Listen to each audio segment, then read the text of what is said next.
Hey everyone, Sunrai here. Today I'm going to be watching the 7th episode of Munou Nana, Talentless Nana. So, last episode, we had some pretty good developments, pretty interesting developments, I would say. One of the good things was Michiru was able to narrowly avoid death. Was quite relieved about that, personally. The last Nana victim definitely dead, although he did get to move around a little bit. Thanks to Necromancer Boy, that turned out to be Necromancer Girl because they tried to put a wool over our eyes and fool us, which I was fooled, I must admit that. But by the end of the episode, we learned the truth, right? That Yuka's a real Necromancer, Shinji's just dead, and literally a puppet with her being the puppet master, and they just hang out on that basis. So we have that. We ended off the episode with pretty much Nana pinned down by Shinji, I think it was. And very interesting line from Nana. Something to the effect of, I may be a murderer, but at least I don't play with the dead, or I don't remember exactly how she phrased it, but just a very interesting line that really stuck with me. Because it's like, hey, sure, I'm a serial killer, but at least I don't disgrace, is that the word? Just like, at least I don't, defile. I don't know if that's the word either. Basically, yeah, at least I don't desecrate. Maybe that's the word I was looking for. Anyway, I may be a serial killer, but at least I don't screw around with the body afterwards. It's such a weird flex. I don't quite understand where she's coming from there, but what really got me is that she had this smug smile on her face as she said it, like some big gotcha. I don't know, like, it's so weird. I know different people have different moral compasses, I guess, but I can't think of any rationalization to value, I don't know. It's just weird to me. Not really much more to say on it, but this episode, hopefully Nana can maybe explain some of that to us. Maybe we can see how she gets out of this predicament. Because right now she's 1 against 2, so the odds are kind of against her, but, we've seen Nana wiggle her way out of other situations, so I'm sure she can figure out a way to do that here as well. So, with all that out of the way, just, remember to click the like button and support me on Patreon if you want early access to these videos, as well as the picture-in-picture version. So, yeah, let's jump on in. 3, 2, 1, play. Yeah, pretty much right where we left off. Okay, that's what she said. I don't use the dead as my toys.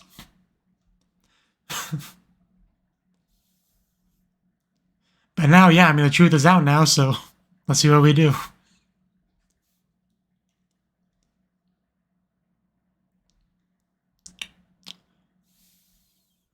Patrol. I'm on patrol. One of you 2 witnesses is a corpse. Yeah. So is anybody really going to believe a dead person?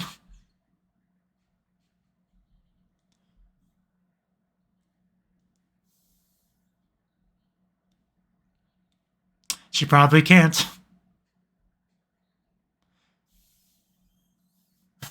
Ain't that the truth? Ironically. Oh, damn. That's a shot. Sir, there would be a reputation.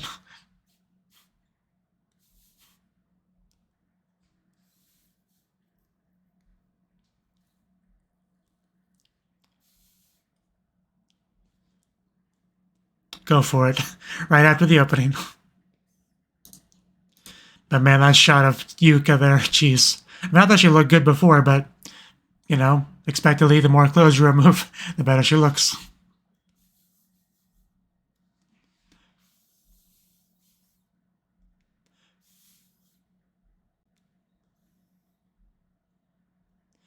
If I was a necromancer and Yuka was dead, let's just say I somewhat get where Yuka's coming from.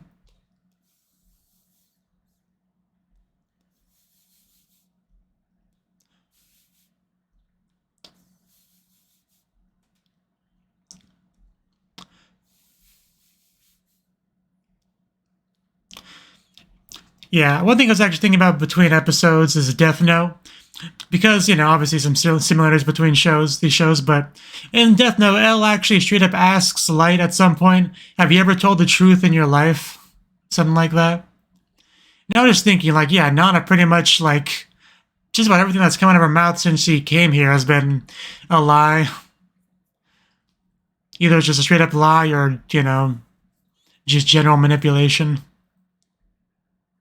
Like, has she ever said a true, genuine thing?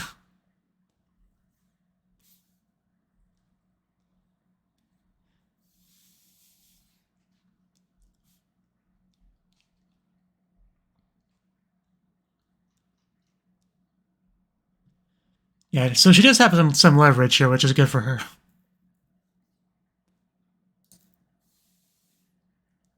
But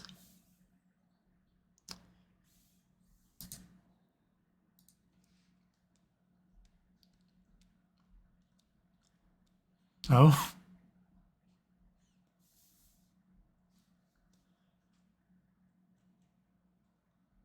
what would that be? Oh, okay. Because she still doesn't know that Lana is talentless, so she can use that.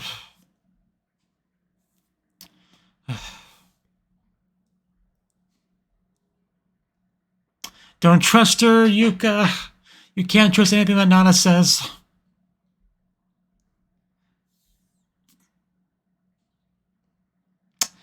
It's playing so dirty, as expected of Nana. She's even doing her fake cutesy voice, you know.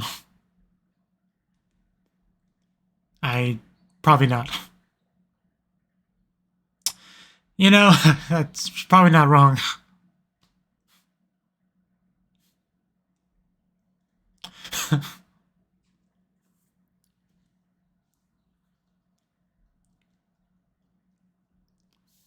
Definitely useful. That's all we gotta do.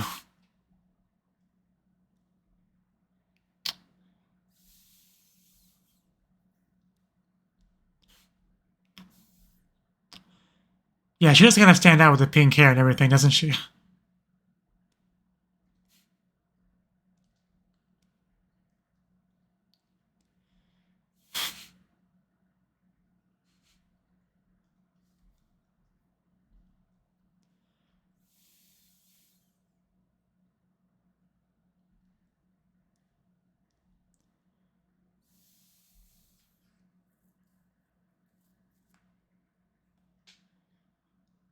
Maybe you need something of the a position of the corpse to be able to control them? Is that what we're implying?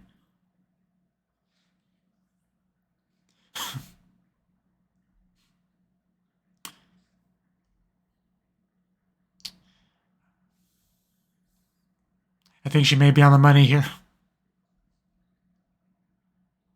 Yeah, pretty much what I was trying to say.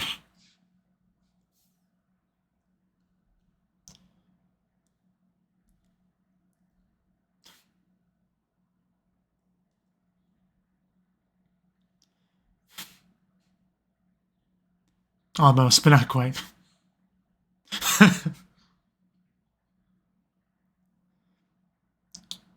I assume Shinji will just drop.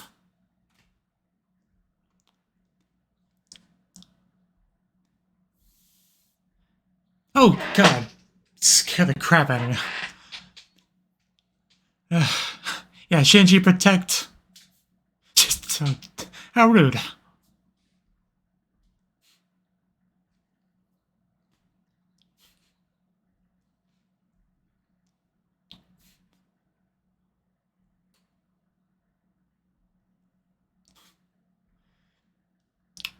You know, you could get unlucky.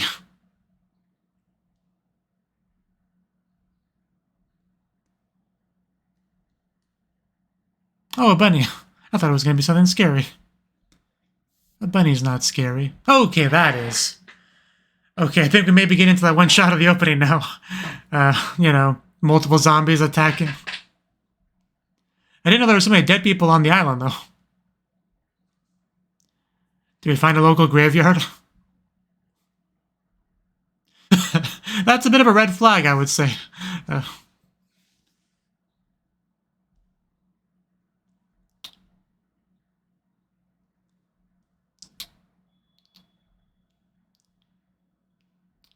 Okay, that explains that. Because she can use the talent of the dead, yeah.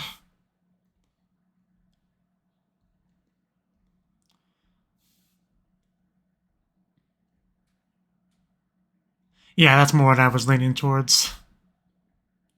I'm sure they wouldn't.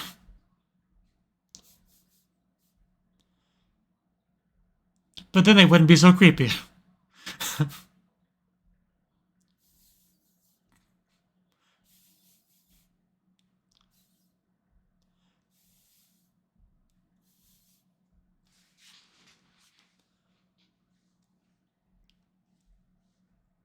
Yeah, so I just thought it was a messy under the bed. I didn't really think too deeply on it because I have a bunch of random crap under my bed, so.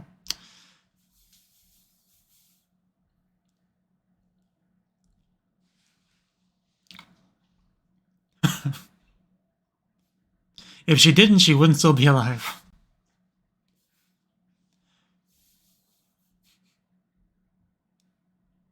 Just a big ol' hole in that door.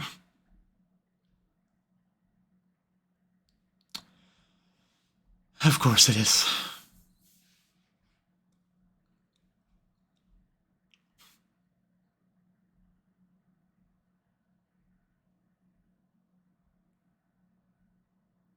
You know, you'd think I'd be used to it by now, but the disconnect between her appearance and personality, it just every once in a while, it just amuses me still. Oh.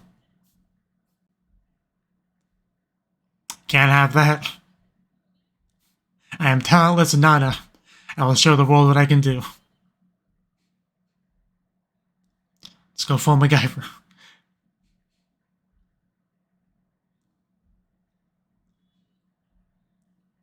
Hey, we got a necromancer and 3 zombies. And here I didn't even make tea.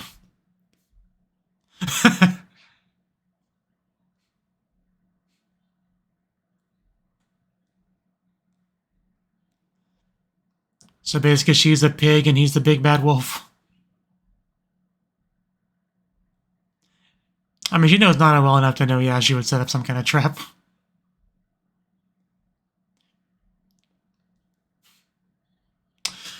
Oh, that is terrifying. You should always do that. That's how the boogeyman gets you. Oh, that one zombie was kind of cute.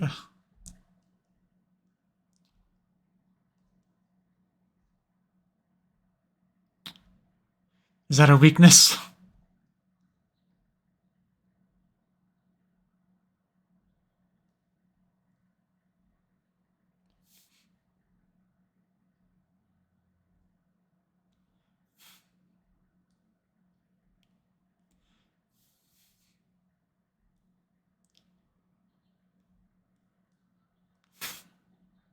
Yeah. Oof. Okay, I guess she is a bit injured.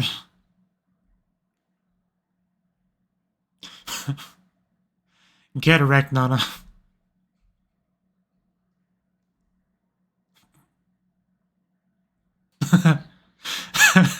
Hey, I think I recognize that shot from the opening, too.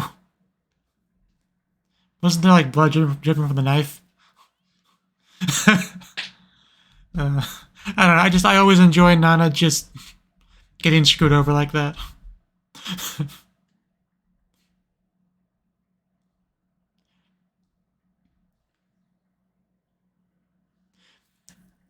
Even though, you know, when you have a legion of zombies under your control, you do kind of look like the bad guy in any given situation if you chase a single person with all those zombies, but we know Nana's a true bad guy in this show.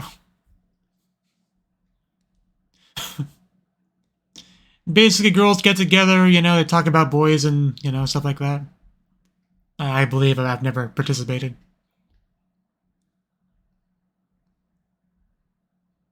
Yeah, I'd be very scared to be locked up in a shed with 3 times the zombies that I am. Like, being outnumbered by zombies is what I'm trying to say. In a small room I can't get out of. But now I have plenty of time to come up with something, so she's a smart cookie. Wouldn't surprise me if she pretended to be a zombie.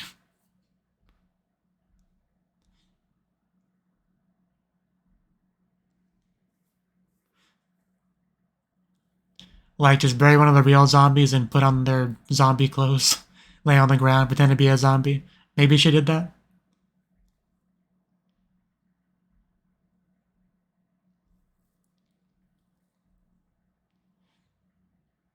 Because one of the zombies did look a little bit like her, honestly, the brief look I got of it. Yeah, like you know, that one.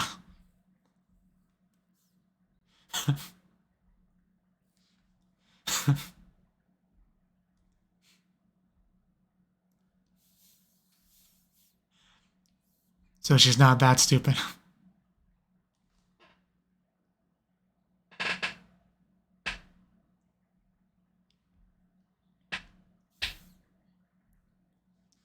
There's definitely more to it.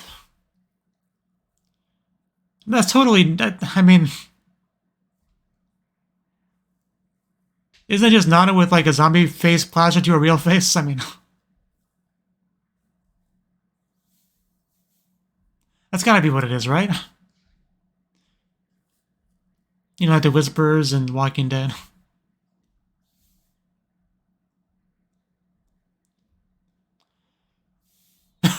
There she is. Now how the turns have tabled.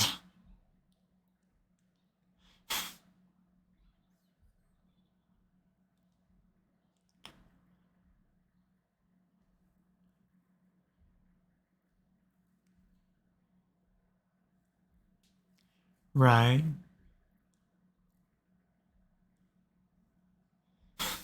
As she would know.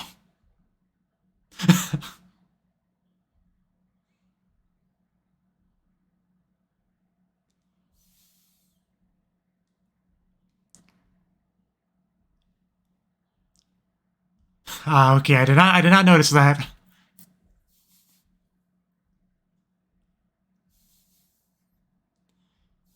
So what's in it though? Oh, the number, yeah, we did say that before. The 98. Which is literal garbage because it's not 100, you know.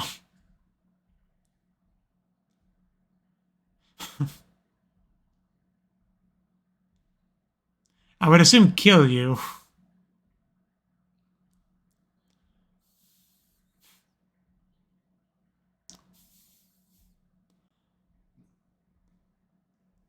She literally has none.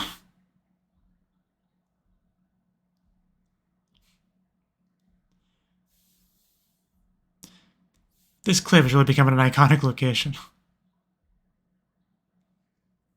She waited for you to open it.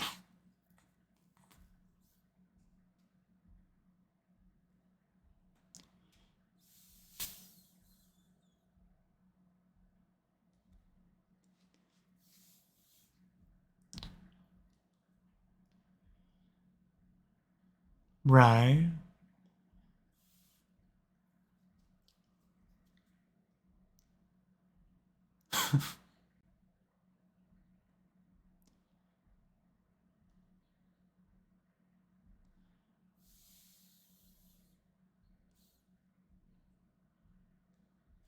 Nah, I wouldn't, no.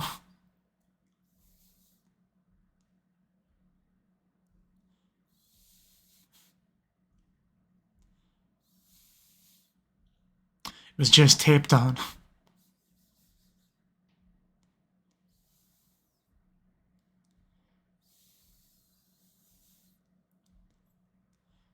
I mean, I like my theory too, but this is fine as well.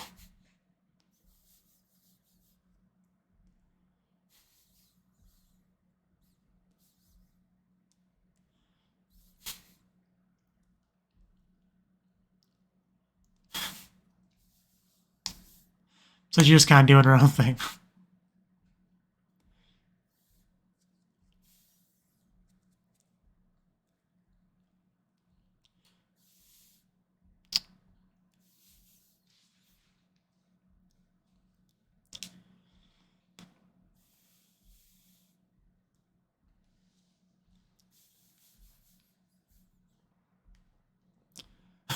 Which she definitely did.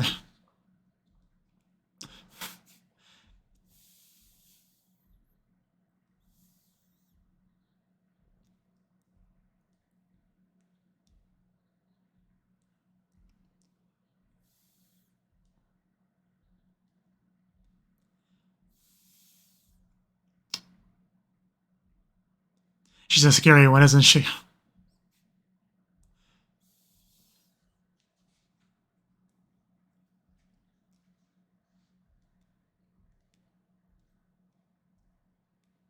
Fair questions.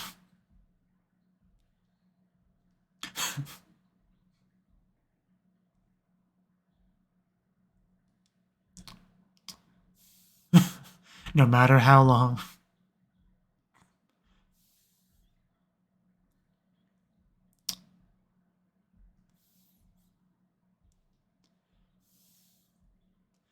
I mean, I'm pretty sure she just wants you to die.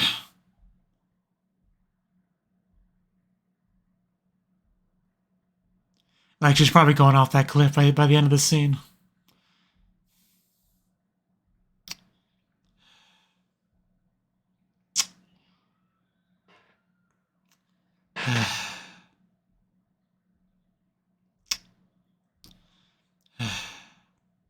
Like killing Shinji all over again.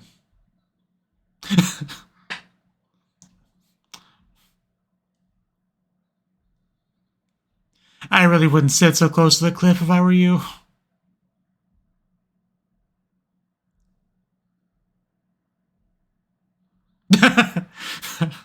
What an important question.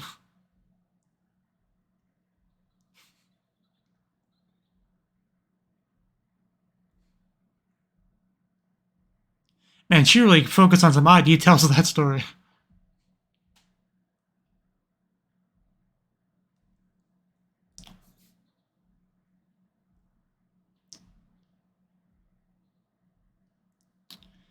Okay. That would kind of suck. Yeah, where do I put my drink?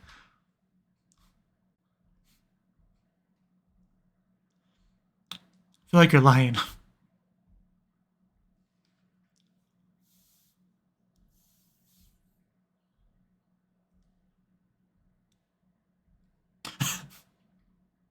It's a great face.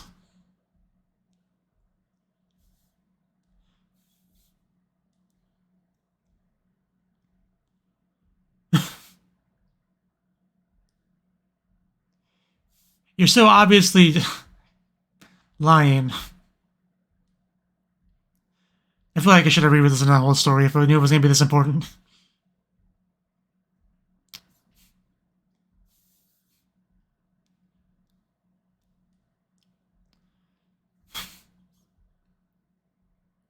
That's a bit more cliche.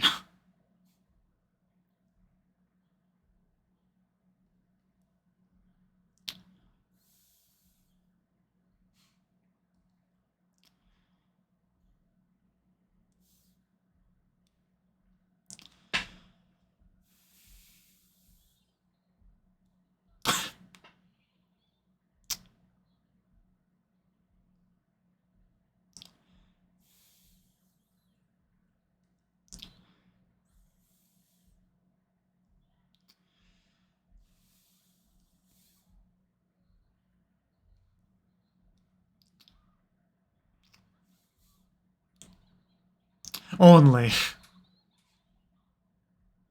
Her fault. Okay, now we have the real meat of the story.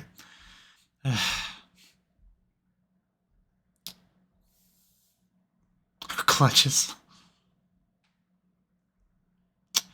My god, Yuka.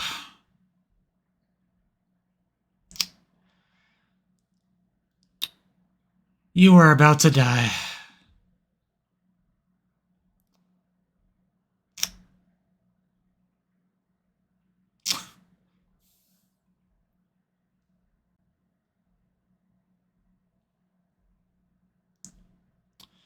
Only you know the answer to that.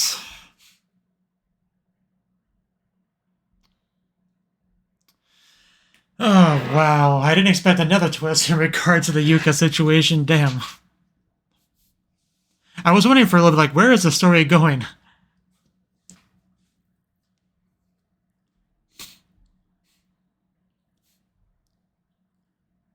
It would suck, though, if you just had to drink both with your couples. Like, where do I put my damn drink? That would be the worst.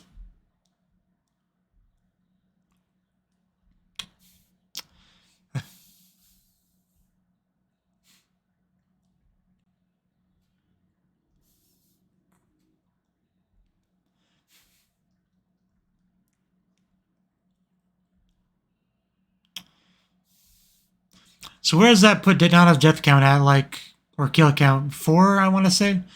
Nakajima.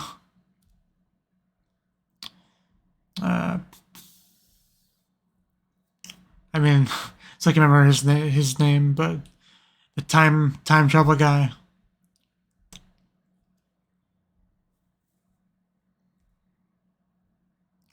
Tsunekawa, I want to say the third guy's name was. And now we have Yuka. So yeah, I believe 4. Because Shinji was already dead. He doesn't count. Don't tell Yuka I said that, though. The Talented versus the Talentless Part 3. And we just keep going. How high can we go? But, okay. That was the 7th, I think I said, right? Yeah. 7th episode of, yeah, Talentless Nana. Okay, so yeah, what an episode that was. So, we pretty much had the continuation right where we left off with the previous episode, Nana being pinned down by Shinji and all that. But Nana was able to use her usual, trickiness to get released for the time being. Enough to, escape, right? And then use her intellect to figure out strategies to be able to get the upper hand. That's pretty much what Nana does, right? And everyone, one of her biggest advantages is probably that people do still think that she is talented, so she can use the whole mind reading thing as like a bluff when she needs to. So she has that going for her. And since they don't know that she's talentless, they don't really understand her motive of wanting to kill the talented people, right? So people think that she's talented is one of her biggest benefits right now. I definitely, because that's also what's, keeping Kyoya off of her tail for the most part, is, the lack of motive and all that. So she still has that going for her, even though she can't read minds. People thinking she does gives her a level of power, which is pretty interesting to think about. But she also, isn't she also the class leader or whatever? So she's got that going too. But yeah, she gets away. And then, the pursuit starts. And like I said, when Yuka's up there, with a big old smile, army of zombies attacking, she really does look like the bad guy here. But really, I don't think there's any good guy here. So there are just bad guys chasing bad guys is kind of where we're at right now for this episode. For the most part. I don't think anybody can truly deny that. But she did end up going to a shed, and I was a fool for thinking that, oh, Nana, haha, you've made a mistake. You're now trapped like a rat. You're going to die. It's going to suck for you. I thought all those stupid things that were not true at all. She wanted to be spotted. She was never truly trapped. She just waited for the opportune moment to get out of there, because she took the screws out and stuff like that. So she was able to escape when she felt she was best to do so. And then when Yuka eventually came by, she's like, where did she go? Nana should have been in here. I must panic and search for her. That's pretty much what she did. I like my idea of Nana just taking one of the bodies, maybe finishing it off by, removing the brain or whatever, dig a hole in the ground, bury it, then go where that zombie was, cut up its face, put it over her face, pretend to be one of the zombies. Like, oh, yes, I am mindless zombie. Yuka-sama, I do what you say. Gar, where is Nana? I will find her for you. That was my theory. They're usually wrong, but I do like to try to throw out these theories as best I can. And I like my idea, but no, it did not turn out to be correct one little bit. But, what they did, it was fine. I don't think it's quite as good as my idea, but it was all right for what it was. But yeah, we got through all that, and then Nana eventually shows up when Yuka's all exhausted, and she takes her fancy little keepsake, the 98, the dreaded 98 that Shinji got that was so horrible, because that was a true keepsake all along. And this is pretty much, where Yuka lost, right? She took that from her, they came to the cliff, she dangles it over the cliff, which, even though it's just a stupid piece of garbage, it's important to Yuka, so very much a threat, just holding it up there. And she drops it, or at least pretends to drop it initially. Explains the whole thing to Yuka so she can understand just how many moves behind she was from Nana. The 5D chess game Nana plays while Yuka's playing checkers. She pretty much explains that whole thing to Yuka, getting a little bit freaked out. But she doesn't truly get freaked out until we start to pick apart her story. Her story about the movie theater incidents, right? because something wasn't adding up. It seems like it was specifically the drink spilling that was the catalyst for Nana to really, think about the story and its inconsistencies and its flaws. I didn't really have a reason to try to pick it apart because I didn't think she would lie about that, really. But, if you are at fault for the situation, I guess you would change things a little bit. That does make sense now that that's been brought to my attention, right? But boy, was she panicking and sweating and lying and all sorts of things. But eventually we got her to say it. I only started the fire. I only started the fire. Like, it's no big deal, like it's a level of us playing a drink. My bad, I started the fire. But, there was no accident. She just saw Shinji, the boy she likes, with a girlfriend out on a date, having a good time. And she couldn't have that. She needs to rescue Shinji from that evil woman's clutches. Right? But, according to this, that he hates her, so... Yeah, that makes it so much worse. Like, I already had the one recontextualization of the Yuka-Shinji situation when I learned that Yuka was a real necromancer. And now it re-gets contextualized because if Shinji has any level of consciousness in there, any bit of awareness of what's going on, that's gotta be a nightmare, right? Some woman you don't even like just controls you like a puppet without your consent. I mean... I did talk before, earlier in the episode, about, how killing's way worse than, toying with the dead. And I still stand by that. But the gap is definitely more narrow. If the person you're playing with, hates you, it does make it a little bit worse, because if they were good friends and all that, maybe an argument could be made if you were the necromancer here, like, oh, well, if he was around to say something, he would love to still be able to hang out with me, like, I'm doing him a favor, letting him continue to exist in this world, right? You could have some sort of self-justification like that if you're from Yuka's perspective, but like in this situation, no, what you're doing is definitely not okay. And yeah, definitely greatly lowered the sympathy I had for Yuka. That's for sure. I think she's still hot. I can't take that away from her, But she's definitely not a good person. Definitely a crazy person. I think I've come to that conclusion.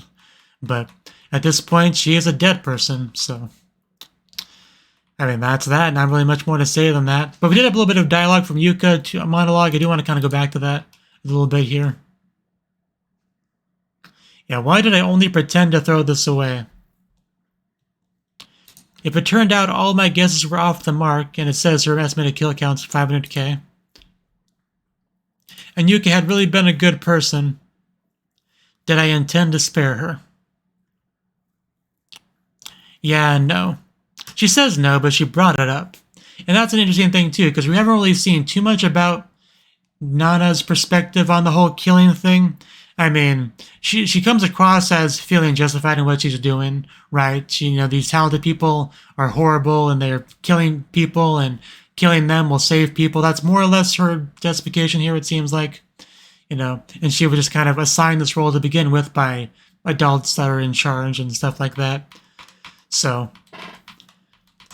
that's kind of, but yeah, as far as like exactly what she thinks about this stuff, if she has thought about it on a deeper level, then these are bad people, I kill them, so I'm good people, Like, this is the first hint we've really gotten of that maybe she's thinking a bit more deeply than all these people here are, are check boxes. The checkbox being talented, and talented people are the problem. So me as a good person, I'm going to take care of the problem. Like, they're all people, they're all individuals, some of them are better people than others. Like, the more she lives here, the more she should understand that. So, because one thing I was kind of wondering is she going to eventually maybe take a step back, maybe realize that these people that she's killing maybe don't deserve to be killed, like if she may start to have thoughts like that. And I think this is, the first real hint I got to maybe go in that direction, even though she did deny it at the end there. There's still a reason why she did it, right? She may have denied that being the reason, but she didn't offer an alternative one. And we already know Nana's a big liar, so you can't trust anything she says. You can't trust a word that comes out of that girl's mouth. Next episode, The Talented versus the Talentless Part 3. So that's something to look forward to. I do enjoy the little chibi picture where Nana's just sitting there, eyes wide open, wilted flower, holding a stick, a giant needle. I can't quite tell what that is, but I need glasses. What can I say? But I'm gonna miss Yuka.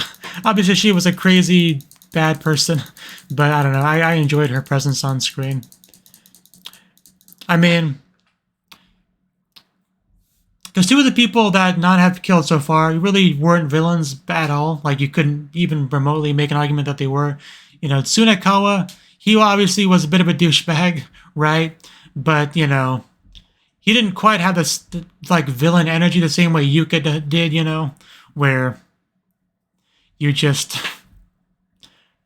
yeah, just doing something very bad that you were keeping secrets. Like, Yuka, I think the first one that I really felt like a villain that Nana's killed so far. Which is why it's interesting that this was the one where Nana did have that little, you know, she turned out to be a good person, would I have done things differently sort of line. But, especially because, like I said, Nakajima, who definitely is a good person, she already killed, so, you know, interesting to be kind of thinking about that now. But yeah, that is that. Yuka's gone and Shinji's gone too. Although even though Shinji Teneki was always gone, I still kind of miss him anyway. But yeah, that pretty much ends off this arc. So I wonder who our next Nana-chan victim will be. Only time will tell. But hopefully they can put up a decent fight, I guess. That's all I can really say. So thank you for watching, and I hope to see you in the next video. Until then, bye-bye.